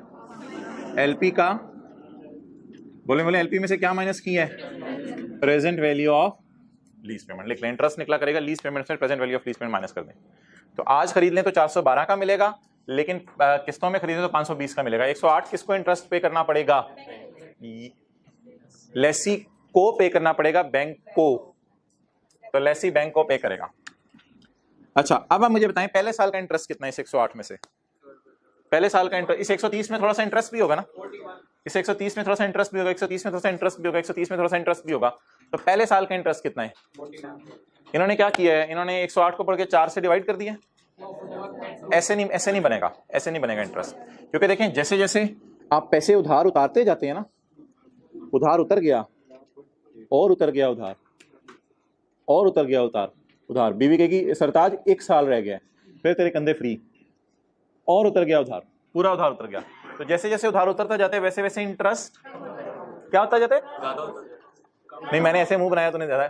जैसे जैसे उधार उतरता जाता है वैसे वैसे इंटरेस्ट कम होता जाता है। शुरू वाले सालों में इंटरेस्ट क्यों ज्यादा होता है? क्योंकि उधार ज्यादा होता है। फिर जैसे जैसे उधार उतारते जाते हैं तो इंटरेस्ट कम। अभी देखना एक कैलकुलेशन होने लगी है। अच्छा, अब हमने चंद कॉलम बनाने हैं। इस टेबल एक बनाएंगे, इस टेबल का नाम होगा अमोर्टाइजेशन शेड्यूल। अमोर्टाइज यानी तकसीम करो इंटरेस्ट को। इंटरेस्ट को 4 से डिवाइड नहीं किया जा सकता। इसमें कॉलम देख लें कौन से आने जी।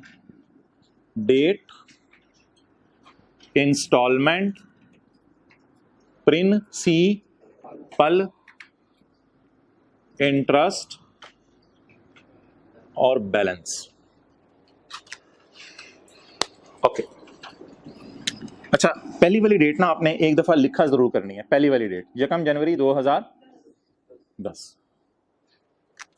इसके बाद अब आपने जितनी किस्तें हैं उनकी डेट लिखनी है। पहली किस्त बताएं। 31/12/10। दूसरी किस्त कब पे होनी है?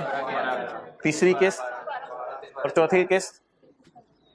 चलें जी, 31/12/10, 31/12/11, 31/12/12 और 31/12/13। जी किराए बता दें, कितना किराया पे होने? 130।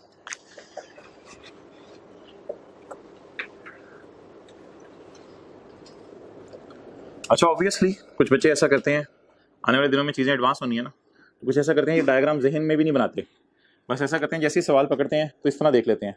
अब वो काउंट कर लेते हैं कितने कितने 130 को डिस्काउंट करना है और पहले को भी करना है, क्योंकि इधर भी साल का गैप है, तो एडवांस का सवाल नहीं है जैसे थोड़ी देर पहले किया था।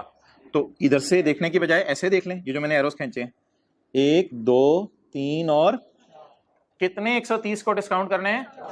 तो ये डायग्राम बनाने का पेपर में टाइम नहीं होता, लेकिन ऑब्वियसली ये तो कैलकुलेशन हमने करनी होती है, तो ये कैलकुलेशन करके हम देख लिया करें डिस्काउंट कितने करने हैं। तो कितनी क्वांटिटी नजर आ रही है आपको 130 की? 4 दफा 130 नजर आ रही है। चारों को बुला के कहां खड़ा करना है आपने? लाइन हाजिर करना है 1 जनवरी 2010 को। अच्छा, अब मोहतरम जो सबसे पहला जो लाइन हमने बनाई है वो शुरू हुआ करेगी पीवी से, प्रेजेंट वैल्यू से। सबसे पहली लाइन कहां से शुरू हुआ करेगी? प्रेजेंट वैल्यू से। प्रेजेंट वैल्यू बताएं। 412। ये असल में बैलेंस है ऑफ प्रिंसिपल। किसका बैलेंस है? प्रिंसिपल का बैलेंस है। आज अगर हम पैसे दे दें तो कितने देने पड़ेंगे? 412। अब प्रिंसिपल के बैलेंस से हम इंटरेस्ट निकालना शुरू करेंगे। अब आप कैलकुलेटर पकड़ें और 412 पर इंटरेस्ट रेट लगा दें एट द रेट ऑफ 10%। कितना जी? 41.2। जरा फोकस कीजिएगा इधर, जवाब क्या आ रहा है आपका? 41 मैं चाहता हूं, मेरी चाहत है कि मैं सवाल पॉइंट्स में ना लेकर जाऊं, तो बता दें राउंडिंग के रूल्स क्या हैं। अगर पॉइंट के बाद 2 लग जाए तो 2 अपनी हैसियत लूज कर जाता है और ये 41 नहीं रहता है। याद आ रही है थोड़ी थोड़ी बातें? और अगर पॉइंट के बाद 6 हो, 7 हो, 5 भी हो, मेरे ख्याल से 5 हो, 6 हो, 7 हो, 8 हो, पॉइंट के बाद 9 हो, तो 41.9 को राउंड करके क्या लिखते हैं? जैसे आप लोग ये 3.2 लिखा हुआ है, इसे राउंड करें 3। ये 3.7 लिखा हुआ है, इसे राउंड करें 4। ये 3.3 लिखा हुआ है, इसे राउंड करें 3। क्लियर? तो ये राउंडिंग के रूल्स हैं, ये आपको आने चाहिए। अभिषेक आप कहीं रफ वर्किंग में ऊपर भी कैसे लिखते हैं? 41.2 कैलकुलेटर ने दिया था, लेकिन मैंने काट के इसको क्या लिख दिया? 41। और इसका एक तरीका ये होता है, कैलकुलेटर को आप 0 डिजिट पे सेट कर लें। ये सेट करना कितने को आता है? तो पॉइंट्स के बाद जवाब ही नहीं आता कैलकुलेटर पे, इसलिए कैलकुलेटर ने जवाब ही दे दिया, क्योंकि कोई और उठाएगा वो कहेगा पॉइंट्स आ ही नहीं रहे। अच्छा जी, बता दें जी आ क्या रहा है कैलकुलेटर पे? 41.2, लेकिन मैंने राउंड करके क्या लिख दिया? 41। हाँ, 0.2 मिलियन हमने राउंड कर दिया, कोई मसला नहीं। जब मिलियन में है तो वो हमारे से खेल रहा है मिलियंस में, तो हम भी उससे मिलियंस में ही खेलेंगे एग्जामिनर से। हाँ, 2 लाख रुपीज आपने उड़ा दिए, खत्म करो, कोई मसला नहीं, मसला नहीं। अब हमारा लेवल हाई हो गया है ना। ओके, अब मुझे बताएं पहली किस्त में कितना इंटरेस्ट है? पहली किस्त में कितना इंटरेस्ट है? तो उस किस्त का कितना हिस्सा प्रिंसिपल की मद में? 89। तो पहली किस्त में मैंने थोड़ा सा इंटरेस्ट दिया और थोड़ा सा प्रिंसिपल की मद में पैसे दिए इन रिस्पेक्ट ऑफ प्रिंसिपल। अब आप मुझे बता दें प्रिंसिपल टोटल कितना था, यानी उधार का प्रिंसिपल कितना था बिना इंटरेस्ट के? 412 के बैलेंस था प्रिंसिपल का, ओपनिंग बैलेंस, लेकिन ओपनिंग बैलेंस में से पेमेंट हो गई। तो बताएं बकाया प्रिंसिपल का बैलेंस कितना बचा? तो कैलकुलेटर पकड़ें, 412 माइनस 89, 323। ये अभी तक मैंने किस मद में देने हैं? प्रिंसिपल की मद में। ओके, स्टेप 1 बताएं क्या करेंगे? किस्तें बना लिया करेंगे। ये तो आम सी चीज है, ये बड़ी फौरन बन जाएगी, किस्तें बना लिया करेंगे। फिर स्टार्ट कहां से किया करेंगे? प्रिंसिपल से। और रेट किस पे लगता है? किस्तों पे या प्रिंसिपल पे? प्रिंसिपल पे। प्रिंसिपल पे रेट लगाएंगे, 41.2 आ रहा है, उसको हमने राउंड करके कोई मतलब कोई मसला नहीं, ऐसी राउंडिंग के पेपर में इजाजत है।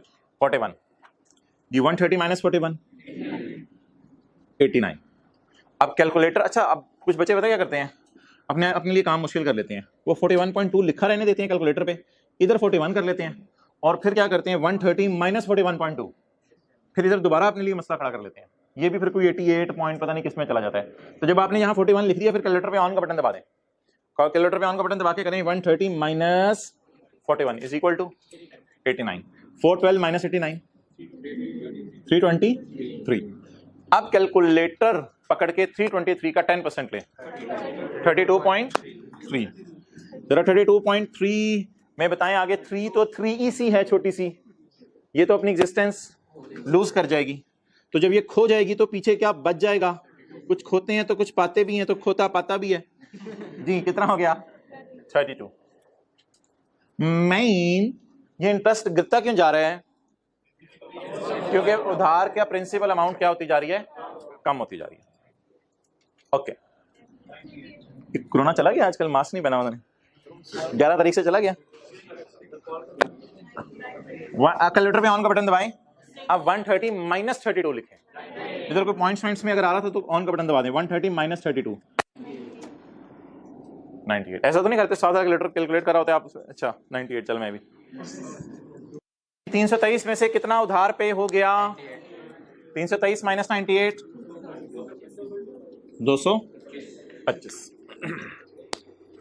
ओके, आप 225 पे लगाएं 10% 22.5। गाय इसको मैन इसको राउंड करके क्या लिखेंगे 23 मोहतरम। अच्छा क्या लिखेंगे जी 23 जी। कैलकुलेटर पे ऑन का बटन दबाएं आप, 130 माइनस 23 107, 225 माइनस 107। बोर हो गए हैं, बोर तो नहीं हो रहे ना, तो 4 साल का सवाल है ना, 8 साल का तो नहीं है, बोर हो रहे हैं। 225 माइनस 107 118 जी। कैलकुलेटर पकड़ें और उस पर 10% लगाएं, क्या जवाब आया 11.8। एक आवाज आएगी आपको भी, इसको काट दें, इसको काट दें तो क्या होगा, ये 8 है या 8 है, तो ये तो इसकी जान ले लेगा 11 की, ये इसे क्या करके जाएगा 12 करके जाएगा। अच्छा जी, अब 130 माइनस 130 माइनस 12 118 माइनस 118 आंडा, एंड पे आंडा आया करेगा। लोगों का शुरू में आ जाता है, आपका एंड पे जो है वो 0। और अगर 0 की जगह 1 आ गया 2 आ गया तो परेशान होने की जरूरत नहीं कि मैं टेबल दोबारा बना के ट्राई करूं, वो राउंडिंग की वजह से मसला आ सकता है, उसमें परेशान होने की जरूरत नहीं। लेकिन 25-26 आ गया तो मसला है, ये मसला है नहीं राउंडिंग का मसला। तो 0 जवाब आ गया। अब बता दें 31/12/13 की रात को प्रिंसिपल की मद में कितने पे करने हैं, 0 पे करने हैं। और फिर आज रात को चले जाएं या अगले दिन सुबह ही बेहतर है, चले जाएं और जाके ओनरशिप अपने नाम करवा लें। 1 जनवरी 14 की सुबह ओनरशिप आपके नाम हो जाएगी। अब लीगल टाइटल भी आपके नाम हो जाएगा क्योंकि आपने सारी किस्तें दे दी। ओके चलें जी, अब सवाल की रिक्वायरमेंट भी पढ़ लेते हैं। Prepare journal entries for the years guys, 31 December 10 and in the books of lazy की बुक्स में करनी है, लेसी की बुक्स में।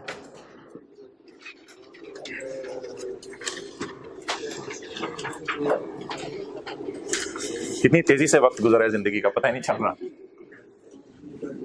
चलिए कोई नहीं, आज हम जनरल एंट्रीज कर करके जाएंगे, कोई नहीं, अगले टीचर से रिक्वेस्ट कर लेंगे। अच्छा जी, अभी आप इशा के ऊपर सफे में रफ वर्किंग में एंट्री कर लें, मैं एक समझाने के लिए एंट्री कर रहा हूं। 1 जनवरी 2010। अब भाई माना, मोबाइल वाले भाई माना इस बात को कि ओनरशिप डॉक्यूमेंट्स बैंक के पास हैं, लेकिन रियलिटी क्या है, गाड़ी यूज कौन कर रहा है, लेसी यूज कर रहा है। इसलिए हम सब्सटेंस को देखते हैं, रियलिटी को देखते हैं, लीगल डॉक्यूमेंट्स को नहीं देखते। तो रियलिटी क्या है, who is enjoying the benefits, कौन इस गाड़ी में बैठ के एसी चला रहा है? लेसी। कौन इस गाड़ी में लाहौर से मुल्तान जा रहा है? कौन इस गाड़ी के टायर का पंचर लगवा रहा है? लेसी। तो लेसी रिस्क्स भी बियर कर रहे हैं और रिवॉर्ड्स भी इंजॉय कर रहे हैं। तो रियलिटी क्या है कि ये एसेट लीगली तो किसके नाम है 4 साल तक? बैंक के नाम है, लेकिन sorry substance over form, substance over form. Form क्या होती है? ये कॉन्सेप्ट आपने इंट्रो में पढ़ा था, लीगल फॉर्म। और सब्सटेंस क्या होती है?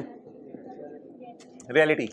लीगली किसके पास है गाड़ी 4 साल के लिए? लीगल डॉक्यूमेंट्स में बैंक के नाम, या मशीन है हमारे सवाल में किसके नाम है? बैंक के नाम। सब्सटेंस छा जाएगा लीगल, और हकीकत क्या है? ओवर का क्या मतलब है? ओवरराइड कर जाएगी। रियलिटी छा जाएगी किस पे? और अगर रियलिटी लीगल फॉर्म पे छा गई तो लीगल फॉर्म अपनी हैसियत खो दे। जबरदस्त। लीगल फॉर्म अपनी हैसियत खोती चली जाएगी, क्योंकि लीगल फॉर्म अपनी हैसियत खोती चली जाएगी। और कौन छाता चला जाएगा? रियलिटी छाती चली जाएगी। ठीक है, खत्म करते हैं। एंट्रीज क्या करनी? अच्छा, ये बात अब लिख लें, तो इतनी सी बात लिख लें, जनरल एंट्रीज कल कर लेते हैं। सब्सटेंस ओवर फॉर्म, और नीचे थोड़ी सी इंग्लिश अब लिख लें इसकी, सब्सटेंस ओवर फॉर्म की। भाई तुम इस टेक लेके ही आंदे हो, बताओ जरा सारे। अच्छा जी, सब्सटेंस ओवर फॉर्म अब लिखें नीचे। In legal documents,